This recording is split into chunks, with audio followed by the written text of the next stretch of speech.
Voilà, bien, mesdames, messieurs, tout d'abord, bonjour. Nous arrivons à un horaire critique en termes de vigilance. La matinée a dû être longue. Et d'ailleurs, j'ai pu observer en consultant le programme de cette matinée que vous avez d'ores et déjà été soumis à une véritable excursion sur le plan intellectuel, qui, sur les flancs du volcan Cotopaxi, qui, dans les profondeurs de l'écorce terrestre au Groenland, qui, plus récemment encore, dans les méandres des artères coronaires. Et je voulais vous terminer, si toutefois la présentation s'affiche, cette matinée sur une note quelque peu bucolique. Bucolique parce qu'il va être question dans les minutes qui suivent de branches et d'arbres respiratoires en l'occurrence, et nous allons essayer de comprendre ensemble comment l'organisme arrive à fabriquer une structure aussi complexe que notre arbre respiratoire. La première chose qu'il faut réaliser, c'est que si vous avez pu écouter toutes ces présentations en respirant calmement, sans fournir le moindre effort pour respirer, en oubliant même le fait que vous étiez en train de respirer, c'est tout simplement parce que le design de vos voies aériennes répond à un cahier des charges extrêmement précis, d'une précision pratiquement ingénierique. Quel est ce cahier des charges ? Eh bien, comme vous le savez, donc nos voies aériennes, vous voyez ici un moulage, sont chargées de véhiculer l'air atmosphérique depuis les orifices externes, les narines, la bouche, jusqu'aux ramifications les plus terminales de l'arbre, que sont les alvéoles pulmonaires. Ces alvéoles pulmonaires sont le lieu dans lequel s'effectuent les échanges gazeux entre l'air atmosphérique et notre sang. Sachez que si nous déplissions chacune de nos alvéoles et nous les placions côte à côte, elles rempliraient la superficie d'un court de tennis. Et oui, la surface d'échange entre l'air et le sang occupe 130 à 140 mètres carrés, c'est-à-dire approximativement la superficie d'un court de tennis. Eh bien, la structure la plus efficace qui puisse exister dans la nature pour finalement connecter chacune des alvéoles, c'est-à-dire chacun des points de cette surface, de cette gigantesque surface, avec une toute petite surface ici qui correspond... S'il vous plaît, est-ce que vous pourriez monter sur les stades? Parce que vous n'allez pas passer sur le site internet de la ville de Clermont. C'est pour... Soit, très bien. Donc je disais en substance que en fait, le seul moyen le plus efficace de connecter cette très grande surface avec une toute petite surface qui correspond ni plus ni moins qu'à la section de la trachée, c'est-à-dire c'est à peine plus grand qu'une pièce de 2 euros, eh bien, le meilleur moyen, c'est d'interposer une structure arborescente, un arbre bronchique, comme ceci. Non seulement c'est le meilleur moyen de connecter deux surfaces de dimensions très inégales, mais c'est également le meilleur moyen de compacter cette gigantesque surface dans le volume très restreint de la cage thoracique. La deuxième contrainte majeure pour l'arbre respiratoire, c'est de transporter l'air en lui opposant le moins de résistance possible, c'est-à-dire finalement de transporter l'air à moindre coût énergétique. Cette performance n'est accomplie qu'au prix d'une réduction très progressive, très régulière et très caractéristique des dimensions de chacune des branches à chaque génération, exactement comme dans un arbre fractal. On estime chez l'homme en moyenne que chaque branche diminue de 20% en moyenne en calibre à chaque génération. Et c'est grâce à cela que votre arbre peut faire deux choses, votre arbre bronchique. D'une part, occuper le moins de place possible dans la cage thoracique, et d'autre part, véhiculer l'air à une résistance minimale. C'est ce qui vous permet d'oublier que vous respirez. Quand vous vous souvenez que vous respirez, c'est qu'en général, vous êtes gêné pour respirer, comme dans le cas, par exemple, d'une crise d'asthme. Et qu'est-ce qui se produit dans une crise d'asthme? Eh bien, tout simplement, l'inflammation qui prend forme dans les bronches en réduit le calibre, et réduisant le calibre des branches, les résistances explosent, l'énergie que vous consommez pour respirer explose et vous êtes gêné pour respirer. Tout cela est fascinant, mais ne fait que nous renvoyer finalement au problème des origines de cette structure. Comment la fabriquons-nous au cours du développement? Comment coder biologiquement? Comment programmer génétiquement le développement d'une structure aussi sophistiquée? Car il faut s'entendre, à mesure que se construit l'arbre, à mesure que se forment les branches au cours du développement, il faut pouvoir spécifier précisément où, quand, dans quelle direction chacune des branches va se former. De manière à ce qu'il bien évidemment, il n'existe pas de conflit entre branches, ni de territoire qui soit laissé vide de branches dans l'arbre. Or, chez l'homme, il existe à peu près 30 000 branches dans l'arbre respiratoire. Imaginez la complexité en termes d'informations que cela peut représenter au moment du développement. Lorsque j'ai commencé mes travaux de thèse en 2009, un modèle venait de sortir, publié par une équipe américaine dans une très grande revue internationale, quant au développement, un modèle d'explication bien sûr, quant au développement de l'arbre respiratoire. Cette équipe avait travaillé chez la souris et nous expliquait qu'elle avait étudié la séquence complète du processus de branchement de l'arbre respiratoire chez la souris. Elle était partie à peu près du même constat que nous, à savoir qu'il est impossible biologiquement d'encoder une telle complexité en configurant individuellement toutes les branches.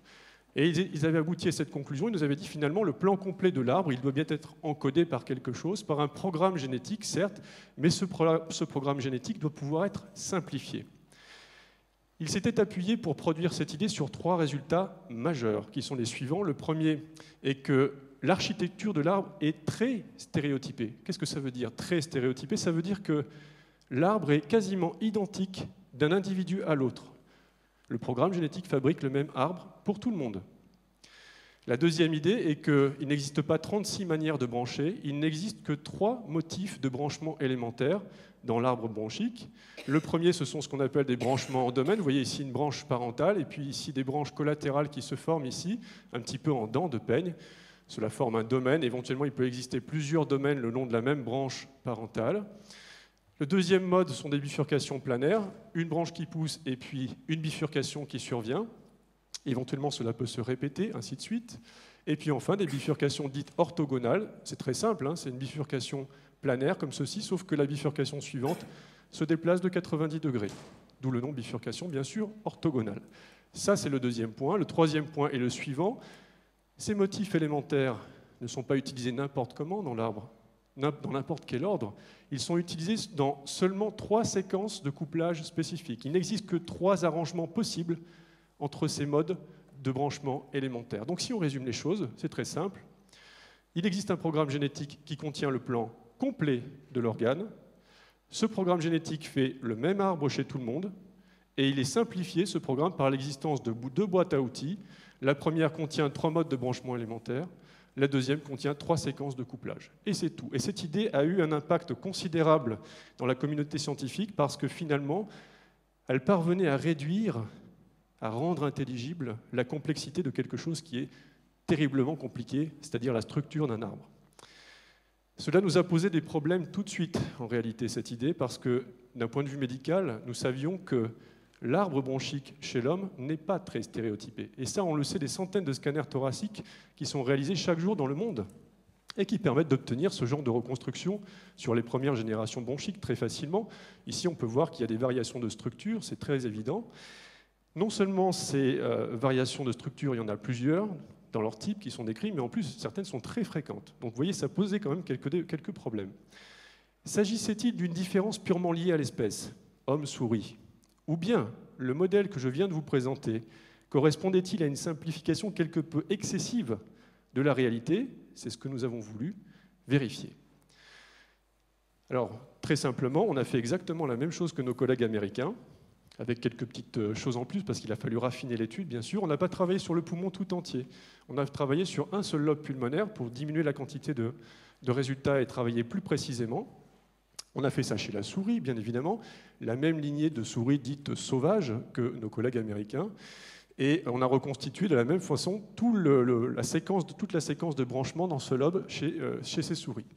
En plus, au lieu de nous intéresser uniquement à la structure de l'arbre, ici que vous voyez en rouge dans ce lobe, nous avons aussi reconstruit en 3D, et in vivo bien sûr, la structure du tissu qui englobe cet arbre. C'est-à-dire c'est ce tissu qui est porté en vert ici et qui donne sa forme extérieure au lobe et qui comble les moindres interstices entre chacune des branches. La première idée que nous avons bien sûr réexaminée avec ce jeu de données, c'est celle de la stéréotypie. Est-ce que c'est aussi stéréotypé qu'on le dit chez la souris? Eh bien, non. Alors, fort heureusement, bien sûr, on a observé les 3 modes de branchement qui étaient décrits. Ça, c'est tout à fait normal. Ici, par exemple, les bifurcations planaires. Vous voyez ici une bifurcation planaire, ici une seconde, ici une troisième, exactement comme cela est décrit. Mais, chez certains sujets, on observe des variations. Ici, vous avez non plus une bifurcation planaire, mais une trifurcation planaire, 3 branches qui naissent en même temps de la même branche parentale. Non seulement ça se passe dans le même plan, ces petites choses-là, mais ça se passe aussi en 3 dimensions, comme ceci. Vous voyez, ça, c'est une trifurcation tridimensionnelle. Ça n'avait absolument pas été décrit dans le modèle initial. Alors vous auriez pu me dire, peut-être parce que c'est négligeable en termes de fréquence. Absolument pas, nous avons quantifié ça. C'est 10% des événements de branchement. Donc c'est absolument pas négligeable du tout. Notre conclusion ici, qui me paraît importante, c'est que les variations qu'on peut observer chez la souris sont tout à fait comparables à celles qui sont décrites chez l'homme, tant par leur nature que par leur fréquence. Deuxième idée, on peut se dire, mais au fond, qu'est-ce qui se passe quand il y a une variation dans l'arbre respiratoire? Après tout, si une branche se met à pousser à un endroit imprévu, est-ce que ça va générer des conflits avec les branches voisines? Si une branche se met à disparaître, c'est-à-dire qu'elle ne pousse pas finalement à un endroit où elle devait pousser, est-ce que ça laisse un territoire totalement inoccupé? Pas du tout. Ce qui se passe, c'est ce qui se passe quand on joue avec un Rubik's Cube, c'est-à-dire que quand on modifie quelque chose à un endroit, eh bien ça bouge aussi ailleurs. C'est ce que vous pouvez observer ici. Vous voyez cette branche qui est flanquée d'une étoile, elle est inconstante. Elle ne branche que dans 40% des cas. Lorsqu'elle est absente, c'est ce que vous pouvez observer ici et ici, eh bien vous observez que la bifurcation planaire voisine ici se réoriente. Vous voyez, le plan de la bifurcation se réoriente de telle sorte qu'une des deux branches filles va venir combler l'espace disponible. Conclusion, les lignages environnants, c'est-à-dire les branches voisines autour d'une variation, s'adaptent en temps réel et le branchement continue normalement, sans conflit ni lacune. On peut aller encore plus loin et se dire, mais au fond, s'il s'accumule des variations dans la structure de l'arbre au fil du temps, bon, est-ce que ça modifie l'homogénéité des branches dans l'arbre? Est-ce que clairement il y a des régions de l'arbre qui sont plus touffues ou moins touffues que d'autres? Eh bien non, c'est pas du tout. Et il y a deux manières de le démontrer. Imaginez que vous fassiez grandir des sphères à l'extrémité de chaque bourgeon. Bon, si on les fait croître à la même vitesse et qu'elles rentrent en contact à peu près en même temps, ce que vous pouvez en conclure, c'est que les extrémités de bourgeons sont à peu près équidistantes. C'est effectivement ce qui se passe, à quelques exceptions près. Vous voyez ici deux sphères qui sont intriquées. C'est tout simplement qu'un événement de branchement est en cours. Et puis vous voyez quelques espaces disponibles, ici, ici, ici. Ce qui est très intéressant, c'est que ces espaces disponibles correspondent très exactement aux sites dans lesquels vont se former les futures branches. Ça, c'est une approche assez semi-quantitative, mais il existe un moyen de quantifier les choses de manière extrêmement précise. Imaginez qu'on mette des billes à l'extrémité de chaque bourgeon. Vous prenez ces billes, vous les jetez au hasard dans un volume défini, arbitraire ici, un cube, et vous décidez de mesurer la plus petite distance qui existe entre deux billes. Bon, ici, la plus petite distance, deux billes sont côte à côte, c'est 0, tout simplement. Vous répétez ce tirage au sort une fois et vous remesurez la distance minimale. La distance minimale ici était entre ces deux billes et vous répétez ça et ainsi de suite, un très grand nombre de fois. Qu'est-ce qui va se passer? Il vient un moment donné où cette distance minimale atteint un plafond et ce plafond correspond très exactement, c'est ce qu'on essaie de figurer ici, à l'espacement maximal qui peut exister entre chaque point dans le volume défini. Alors ça, on ne le voit pas très bien ici, mais on l'a fait dans le volume réel du lobe. Et la conclusion est frappante.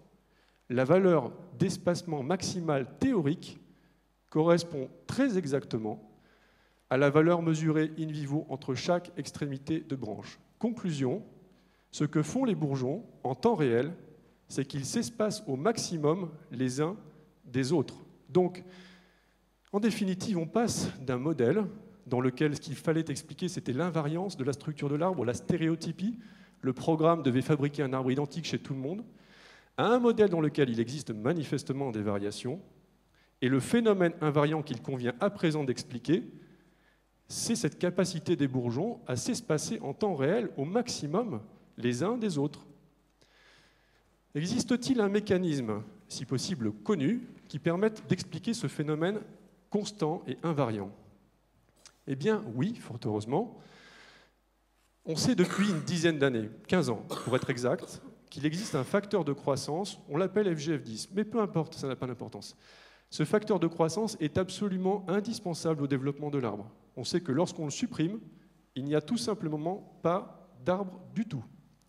On sait aussi que lorsqu'on prélève une petite extrémité de bourgeon, qu'on la place en culture à côté d'une bille recouverte de ce facteur de croissance, au bout de quelques heures, le bourgeon émet une branche qui va directement aller en direction de la source, à telle enseigne que on pensait initialement qu'il fallait des sources focales de ce facteur de croissance en regard de l'extrémité de chaque nouvelle branche qui se formait dans l'arbre. Perdu, ça ne se passe pas comme ça dans la vraie vie, in vivo. Vous Vous voyez ici que ce qui est figuré en mauve ici, c'est le profil d'expression de ce facteur de croissance. Vous voyez qu'il est en réalité fiché complètement à la périphérie du lobe et que sa distribution est relativement homogène. Elle n'est absolument pas focale du tout. C'est ce qu'on peut observer ici sur cette reconstitution tridimensionnelle que nous avons fait sur notre lobe d'intérêt. Vous voyez en fait que le facteur de croissance, il fait une sorte de gang périphérique autour de l'arbre. Il n'y a donc a priori pas vraiment d'information positionnelle dans la forme de cette source de facteur de croissance. Deux possibilités à ce niveau-là, c'est très simple. Soit ce facteur qu'on croyait indispensable n'est pas aussi indispensable à l'organisation du branchement que ce qu'on pensait, soit on n'a pas du tout compris comment il organisait le branchement. Malheureusement, la communauté scientifique s'est massivement portée sur la première hypothèse. Et pendant 10 ans, elle a cherché d'autres gènes, d'autres facteurs de croissance qui étaient capables d'expliquer l'organisation du branchement, sans succès. Je dis malheureusement parce qu'il y a quelque chose qu'il ne faut pas oublier en science, jamais, et qui est très bien résumé par ce petit test que je vous soumets, que vous connaissez. Il est peut-être très classique en réalité. C'est le test des 9 croix. Vous avez 9 croix. La question est la suivante. Est-il possible de relier ces 9 croix par 4 segments de droite sans lever la main? Pour essayer à la maison si vous voulez, mais la réponse est la suivante. Au bout de quelques... Ah, mince, une barre a disparu, mais c'est pas bien grave. Au bout de quelques minutes, on essaie de réfléchir, on se dit ça fait 1, 2, 3, 4, et puis là on est obligé de revenir et faire 5. Donc voilà ce qu'on fait intuitivement comme réponse au mieux. Il existe bien sûr une autre réponse qui est la suivante et qui est celle-ci. Alors malheureusement, je ne sais pas si ça se voit très bien, mais la réponse est la suivante, ça fait 1, et la barre bien sûr sort du cadre de référence, 2, pardonnez-moi, je ne vois plus rien. En tout cas, ça fait 1, 2, 3 et 4. Et pourquoi, en fait, on ne trouve pas la solution de manière intuitive, de manière immédiate? Eh bien, tout simplement parce que notre esprit est habitué à raisonner dans les cadres intuitifs, dans des cadres de référence. Et qu'il ne faut jamais oublier ceci, c'est qu'il faut systématiquement envisager la possibilité que la solution d'un problème puisse exister au-delà du cadre de réflexion intuitif ou au-delà du cadre de référence. C'est exactement ce qui nous arrivait ici. Le cadre intuitif, le cadre de référence, c'était le suivant. On se disait, puisque les bourgeons vont en direction des sources, il doit forcément exister des sources en regard de chaque branche, un peu à la manière d'un sapin de Noël. Perdu, ce n'est pas le cas, puisqu'effectivement, c'est complètement cantonné à la périphérie, et au lieu d'avoir un sapin de Noël avec des boules, on a un sapin de Noël enrobé dans un sachet. Le problème, c'est qu'on ne comprenait pas comment ce sachet pouvait organiser ce qui se passait à l'intérieur. Qu'à cela ne tienne, il fallait vérifier. C'est ce que nous avons fait en collaboration avec une équipe de physiciens de l'université Paris 7. Nous avons pris le profil d'expression de ce facteur de croissance, in vivo. Nous l'avons reconstruit en 3 dimensions, autour de notre lobe. Et nous avons simulé la diffusion de ce facteur de croissance depuis les zones à forte concentration, c'est-à-dire la source, jusqu'aux zones à faible concentration, qui sont ici en rouge, c'est-à-dire la surface de l'arbre. Qu'est-ce qui se passe? On observe des courbes de niveau de concentration, bien sûr. Les plus fortes concentrations en bleu, les plus faibles en rouge. Plus on est loin de la source, plus c'est faible, c'est normal. Mais ce qu'on observe, c'est ce qu'on observe sur une carte de géographie. C'est-à-dire que les courbes de niveau, elles sont plus ou moins courbées, plus ou moins éloignées, plus ou moins rapprochées. Et ça n'est absolument pas neutre d'un point de vue physique. Pourquoi? Parce que, comme sur une carte IGN, quand les courbes sont rapprochées, les courbes de niveau d'altitude, ça signifie que la pente est très importante. Ici, lorsque les courbes sont très rapprochées, on le voit à l'extrémité des branches, c'est que la pente est également très importante, mais la pente de concentration. La pente de concentration, c'est un gradient de concentration. Et plus la pente de concentration est importante, plus le flux du facteur de croissance est lui-même important. Ça veut dire une chose, c'est ce qu'on voit sur cette image, en fait, le flux du facteur de croissance n'est pas du tout le même, n'est pas du tout équivalent à la superficie de l'arbre. Il y a des zones qui en reçoivent beaucoup plus que d'autres. Plus on reçoit du facteur de croissance, plus on pousse. Donc effectivement, il y a une inhomogénéité à la surface de l'arbre.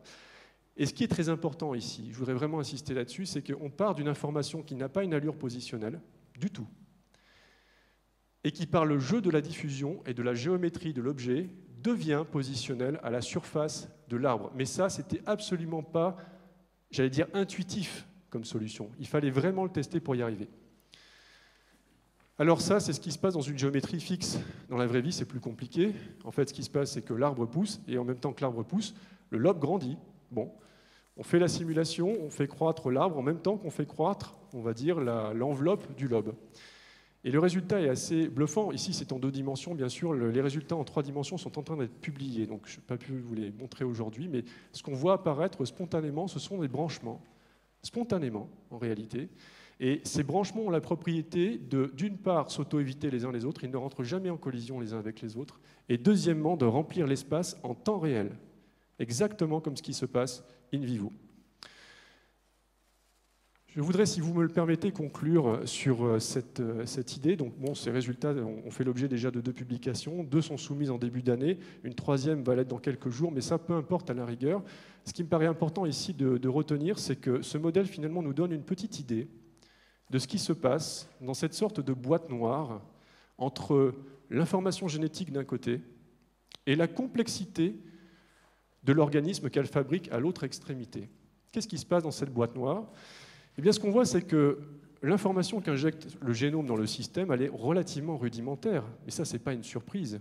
Ici, quelle est-elle, cette information ? C'est le cantonnement de ce facteur de croissance à la périphérie du lobe. Et ce que l'on voit, c'est que cette information rudimentaire permet en réalité l'émergence de phénomènes beaucoup plus complexes et non prédictibles sur la seule connaissance de l'information portée par ce gène. C'est ça qui est très important. Donc, je voudrais conclure par un message qui est le message d'un médecin généticien, en définitive. Vous savez qu'à l'heure actuelle, on peut, grâce aux technologies qui ont complètement explosé dans le domaine, séquencer un génome en l'espace de quelques heures. Un génome humain, hein, quelques heures, ça coûte à peu près 1 000 $ à l'heure actuelle. Bon. Certaines compagnies le proposent à l'étranger, pas encore en France, mais ça va venir d'ici quelques mois. Je voudrais vous dire qu'il faut recevoir les informations que nous allons obtenir de ces résultats de séquençage. Si vous voulez vous faire séquencer un génome, vous pouvez. Mais il faut recevoir ces informations avec la plus grande mesure et la plus grande circonspection, parce que ce que je vous ai montré aujourd'hui, finalement, c'est que l'information contenue dans nos gènes est beaucoup plus subtile que ce qui peut y paraître a priori.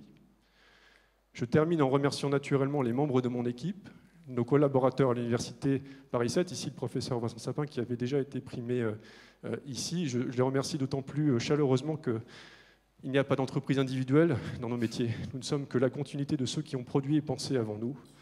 Et nous sommes évidemment la continuité de ceux qui acceptent de juger notre travail. Je vous remercie de votre attention.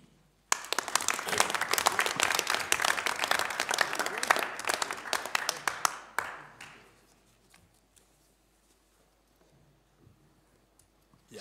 Des questions ? Moi, je serais tenté de dire, mais ce que vous venez de nous démontrer, c'est que l'effet aile de papillon, il existe aussi en génétique ? Alors c'est tout à fait ça. J'ai pensé à évoquer l'effet papillon dans ce topo, et puis je me suis dit ça va nous emmener trop loin. Mais effectivement, le principe de l'effet papillon, si je ne m'abuse, c'est le fait qu'un événement élémentaire et a priori insignifiant peut provoquer à plusieurs milliers de kilomètres de là une tempête ou un cyclone. Et c'est effectivement l'idée qui est matérialisée ici que un élément qui est relativement élémentaire dans un système peut être amplifié par un jeu qui paraît assez complexe et qui peut produire finalement un phénomène beaucoup plus compliqué que ce qu'on pourrait penser. Quelles sont, à votre avis, les perspectives de vos recherches à partir des éléments de connaissance que vous avez apportés? Sur quoi est-ce que ça pourrait déboucher d'autres, sur les malformations de l'enfant? Voilà, comment est-ce qu'on pourrait utiliser cette connaissance pour... en quoi on pourrait s'en servir? Alors, je vais répondre d'autant plus librement à cette question que je partage mon activité entre la consultation, les patients, le laboratoire d'analyse génétique, la recherche. Bon, confronté à ces problématiques, c'est certain. Alors on pourrait se dire, bon, mais en tant que médecin, il est obligé de travailler sur des choses qui sont forcément très appliquées, le mécanisme physiopathologique de telle ou telle maladie génétique, le traitement de telle ou telle maladie génétique. Bien sûr, je pourrais faire ça. Je dois néanmoins vous dire, et c'était aussi la raison pour laquelle je vous présentais ce test des 9 croix, que travailler sur un sujet fondamental contribue à élargir nos cadres de compréhension. Et comme je vous l'ai montré, c'est absolument primordial pour, j'allais dire, comprendre les connaissances physiopathologiques qui s'intègrent dedans. Voilà. Il faut vraiment travailler.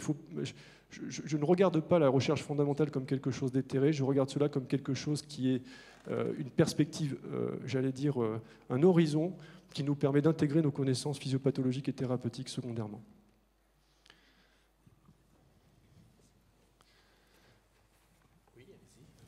est-ce que ce phénomène-là existe, l'arborescence, comme vous l'avez bien dit en introduction, ça existe bien sûr chez le végétal. Est-ce que vous avez cherché des similitudes? Alors, vais-je vous surprendre si je vous dis que l'équipe de physiciens avec laquelle nous avons travaillé à Paris travaille également sur la morphogénèse végétale, la façon dont les arbres forment des branches et dont les feuilles se forment. Non, évidemment, donc on est dans des problématiques qui sont relativement homogènes, bien que les mécanismes du branchement chez les végétaux soient naturellement différents.